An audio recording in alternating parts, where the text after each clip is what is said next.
Thanks for joining in today for a 30-minute educational webinar covering market agility. I'm Chris Arredondo. Some of you might know me already. I'm co-founder and VP of pretty much everything customer here at Cargo Chief. To help a little bit with moderating, I invited Caroline Lyle, our VP of marketing as well. So just to kick off, I guess a few housekeeping things before we do kick off. I'd really like to encourage any sharing or any questions or comments that come up. Please enter those in the chat by clicking that little chat button, and we can get to all those questions towards the end of the webinar. There should be also a little message thing there. If you have any questions, just enter those there. We'll also be recording this session, so we'll make sure to send out a link to everyone here today. And if you'd like to share it with your team later or watch it again, you can do so as well. And if you haven't already, just please mute your mic. So just to cover what we'll be talking about today, we're going to go over a few things related to the spot market, what it is, common mistakes and best practices, as well as 3 techniques around carrier development strategies using lane density for profitable freight mix, and prioritizing to find the right opportunities that you can use to help execute and adapt to price with confidence.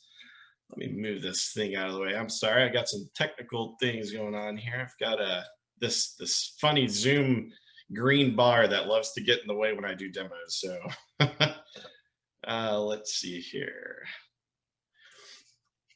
All right, so for those of you who don't really know who we are, a little bit more about what we do is provide practical, unique, and current data to help logistics teams make better business decisions, all while growing your business. The 2 main problems we really solve for are capacity and rating. With capacity, having unique and current data all in one place to quickly queue it up when needed is really important in your day-to-day activities. On the other hand, with rating, we really focus on practical and real-time data to help take that guesswork out of quoting and buying, so you don't have to have an economics degree to make your next bid. With that, we see a lot of tools that are out there, a lot of data is delayed, and you're still having to make that educated guess. So where we come in, we step in to reduce that risk of the guess, and so you don't end upside down on a load. So let's start there. Maybe what's pushing you to the spot market? Again, I'd love to hear what you're seeing and what problems you're facing. And also, if you have any questions, feel free to leave that in the chat too. Talking about the spot market, I think one thing that really kind of fuels that is growth. I think some things that we hear from shippers, brokers, and warehousing companies is that there are those 3 things, and the first one being growth. Maybe your company's growing. There's a lot of new opportunities today that maybe you're finding as you build your carrier base or as you expand in different regions that you've become the expert in. Another thing that we see that kind of fuels the spot market and why you're there today is really getting in the door with a new or large shipper. Sometimes this starts with their overflow. Maybe it's the hard freight, might not be appealing, might be super heavy, or they're just tough lanes in general to cover. Really grinding through the first entryway is needed sometimes, so you can really have that much better freight in the end, and from that same customer you help bail out. Just a little bit about me back in my days at XPO Logistics. I had a fairly large customer who also happens to be associated with a certain chocolate bar. I won't name any names, but the relationship really started with their tough freight from north of nowhere, Texas. Texas is a pretty big state, into the mountains somewhere in Arkansas. When I was able to get the job done, I slowly built their trust, where eventually I was moving over 40 loads a weekend during the summer when water consumption is really high, and with longer hauls that our business really needed. So it does pay off. Even though spot freight, sometimes it's not the best freight out there, it will pay off in the end. And the thing that we all hate, I think, is carrier fall-offs. They're hard to plan for, unexpected, and sometimes you just don't have a choice but to post and find a new carrier. Not to mention, you might want to tell that same carrier to lose your number so you don't have to deal with them again. I think some common mistakes just regarding the spot market as a whole is, I guess, oh man, I lost my train of thought there. I'm sorry, guys. Some common mistakes that we've seen through our customers and just in my experience is you're posting out a need. Now, posting isn't bad as far as like your load boards, your DAT, and truck stops, but it does increase the risk, not just for you, but for your carriers as well. Why would they want to take a load from you if every other broker is posting that same freight? Maybe you just don't have another alternative, and it could just be low hanging fruit that you're getting to add on as that extra revenue. Or maybe it's freight that maybe you won because you had the cheapest rate, which great you won, but also sometimes that affects the quality of the carrier and the right fit that could lead to burn bridges down the road with your customers that you just worked so hard to win. I think another mistake or kind of mishandlings here is overcommitting. Sometimes it's a big problem when you haven't quite prepared for the next day's freight, or what's on the board for the rest of the week. Maybe you have some employees out, or it's a seasonal shift, or maybe it's Friday and it's a weekend, long holiday, or whatever it can be. We all hate that conversation when we have to roll a load on a brand new opportunity that, again, you worked so hard to win. So, to talk a little bit about some best practices in relating to that spot market, some ways to set yourself up for better pricing comes down to really how much flexibility you can get when you are quoting. Some things like asking when it needs to be picked up by or delivered by goes a long way with your quote. To that, also, quoting with margin and not markup is very important to call out, because your competition might not quite understand their cost per load. And they might just be saying, hey, just add another $100 or $200 on top of it. In the end, if your customers are that cost sensitive, like a lot of them will be, then they'll appreciate that savings and knowledge of what went into your quote. Sometimes that extra $12 or $15 actually wins the load. To that, also, you can also use carrier relationships to quote a little better, where you start to get a little bit more creative and pair the, hey, I've got this guy, he runs it every week, he lives downtown, he's familiar with Houston, or whatever it is, to make your customers know that you've got it covered. I apologize in advance, I'm kind of getting over a little cold over the weekend. So to kind of wrap things here, the actual strategies, we've talked about the spot market, what it is, how to overcome different obstacles. So let's look at how to approach the spot market side of your business with confidence and price effectively. Really, the foundation of how confident you are in rates and better pricing comes down to that carrier development piece. A few ways you can do this is starting with a carrier profile. You really want to have one place that you can store information. And as I mentioned earlier, to quickly queue that up when you need it. That's eliminating the everywhere carriers, eliminating the ones who are in California when your load's going to the Southeast. There's no real reason to call those carriers if it's not going to match to what you're looking for today.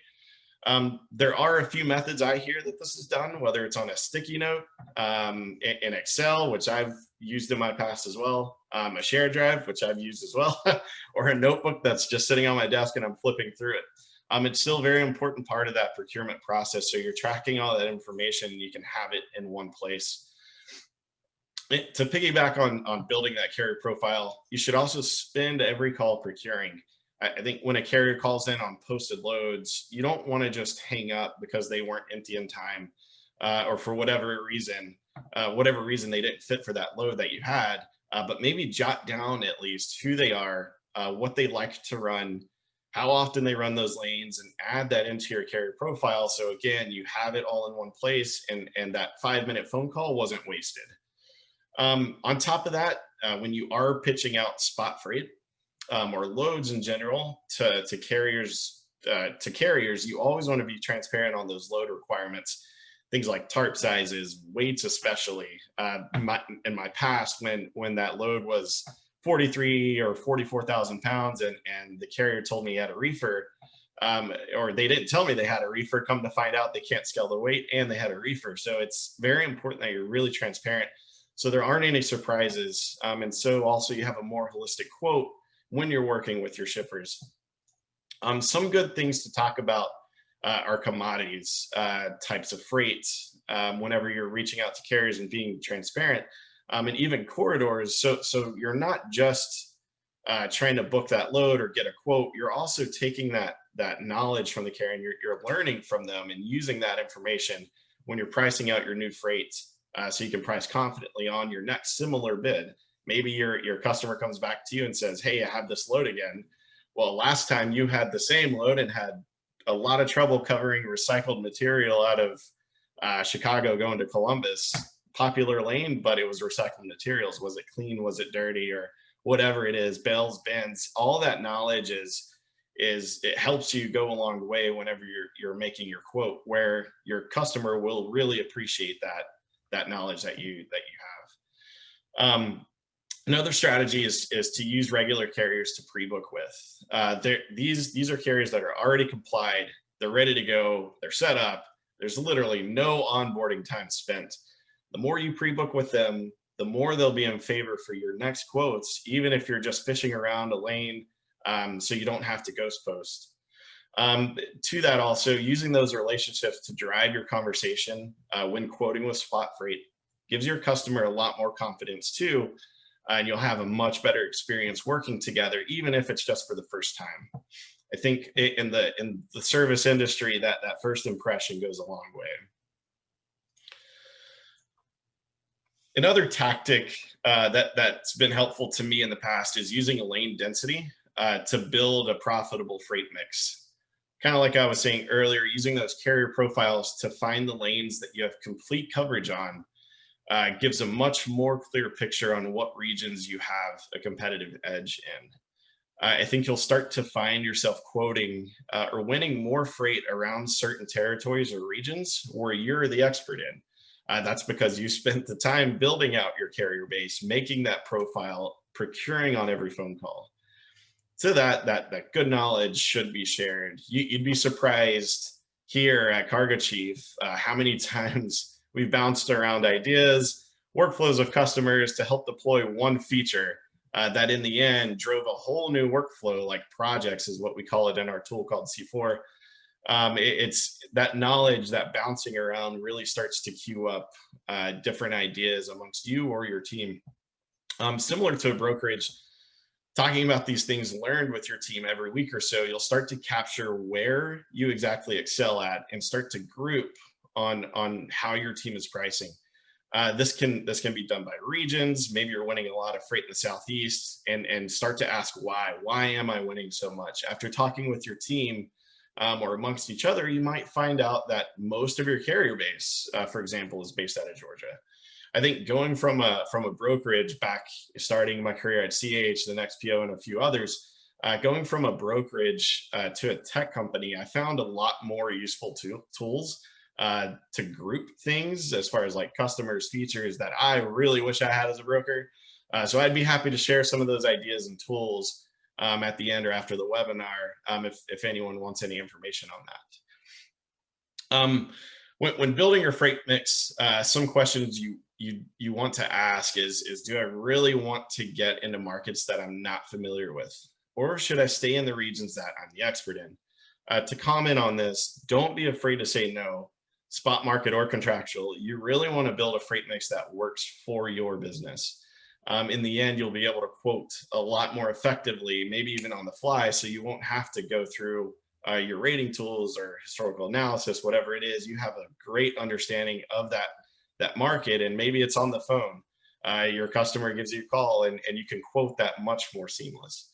I read an article in Freight Waves that talked about volumes and truck positioning. I think here you want to kind of think about lanes with low volumes where spot rates vary on where that truck is. Then on the other side, there are those lanes with high volumes. Rates are much easier to pinpoint. So as you're building out your freight mix, maybe think about that similarity and the relationship between those two. When you think about Chicago to Atlanta and comparing that to Boise to Albany, New York, there's a big difference in how confident you're going to make that quote. So again, all this comes back to really pricing with confidence. I saw a blog from someone in the industry, in the brokerage supply chain industry, and they talked about wins and losses, and to really stop making diving catches for every customer and prospect. Having a framework for success and not spending too long or wasting time on opportunities that are so far out that may never come to fruition. Here at Cargo Chief, even though we're a tech company, that really resonated as far as like how I've approached my career here versus back at a brokerage, where we get a fair amount of features from our current customers, but it's really up to us as a team to deliver product that will help scale our business while staying focused on the right fit. So the same rule applies here in a brokerage world. It's really about fit and potential and the right opportunities. Some things to kind of think about when you are setting up what is the right fit for me. What does that mean? You can kind of weight things like volume, opportunity, revenue stream, and what that actually means to your business, not just your business and your freight for the day, but also your carrier base. Your carrier base is going to be your lifeline. That's actually going to propel propel that growth, and actually get the job done. When you think about how do I separate things that are perfect fit, right fit, and things that are low fit, well, it's also important that you have that mental toughness, kind of like what I was saying earlier, to say no, to walk away from those lows that just don't make sense for you. And to put an example here, if it's an international shipment, and you've never put one of those together, it'd be great to not start today, and to set yourself up for success when you really want to tackle on that other channel. Chances are you probably could have won 3 more shipments that were the right fit in the same time it took to get a quote together for a container of pianos from China to the US, not to mention all the customs and paperwork that goes into it. There are a lot of great tools and services. I think X-Freight is one of them that I've used in my past, where I, kind of had that position to build our international department.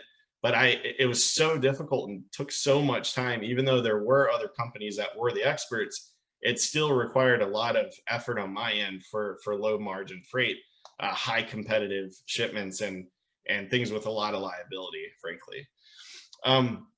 One phrase I like to think about here is kind of like a load funnel.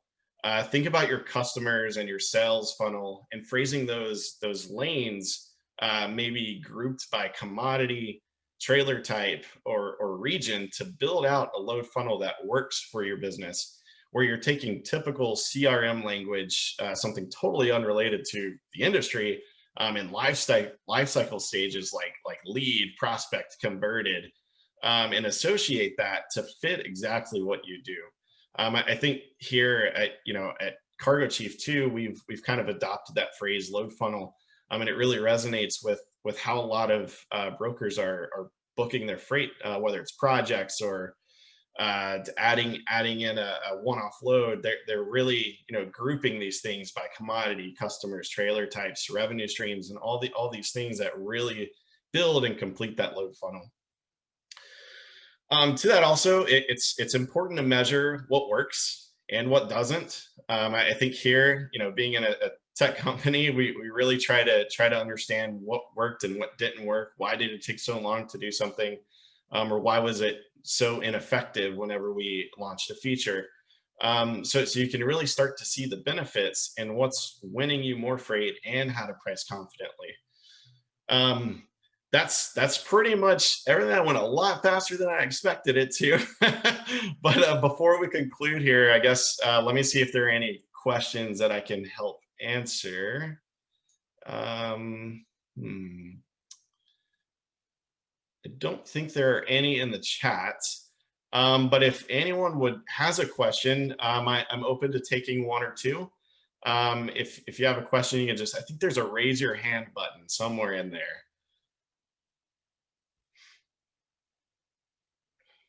I guess, I think someone's got a question. If you do, feel free to just unmute yourself and go ahead.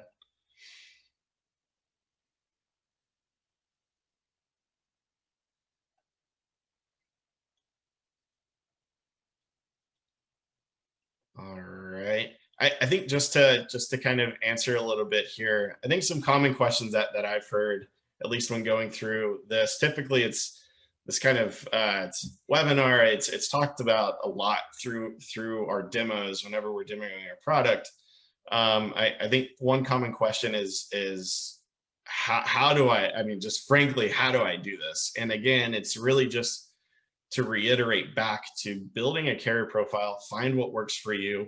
If that's an Excel sheet, if it's software, if it's a shared drive, email, whatever it is, building that carrier profile is extremely important. So not just for your business growth, but it also helps make it more of an enjoyable experience to where brokering freight isn't just a grind, where your team and your reps can come in and actually have great conversations with carriers.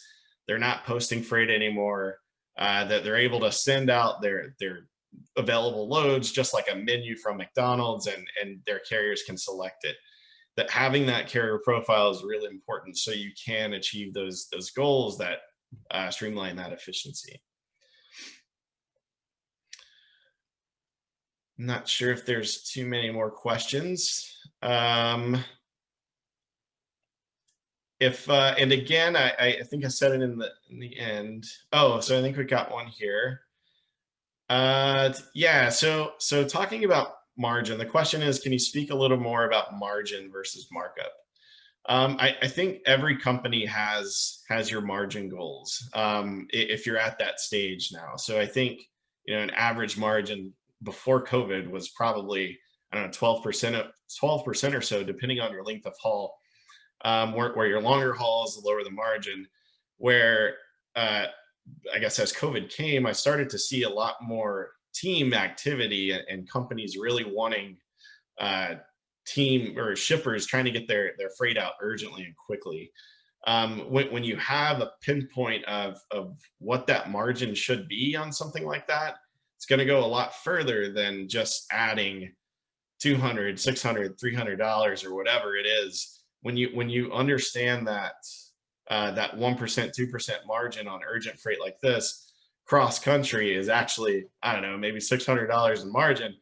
It's a lot better, and it helps mold your company to growth. Where do you want to, grow on? Is it I want to get my company from 10% to 12%, 12 to 14 in the small increments. It's a lot easier to pinpoint that once you have it grouped together along with your margin goals versus I want to increase my markup from 100 to 200 to 300. It doesn't really add up as you're trying to grow your business. So hopefully I clarified a little bit there, and maybe shed some light on on margin versus markup. I guess so. I guess we'll kind of conclude here. So thanks everyone for joining in today, and I hope the 3 techniques we lined out as advanced carrier strategies, using lane density for a profitable freight mix, and prioritizing those right opportunities really helps you scale, grow your business, and help you price with confidence at a profit. At the end, we will be sending a webinar link. If you want any more information on us and what we do, you can visit our website, schedule a demo. I think we even have a quick watch video up there on our tool called C4. You can also feel free to reach me directly, and don't forget to follow us on LinkedIn for more webinars and updates.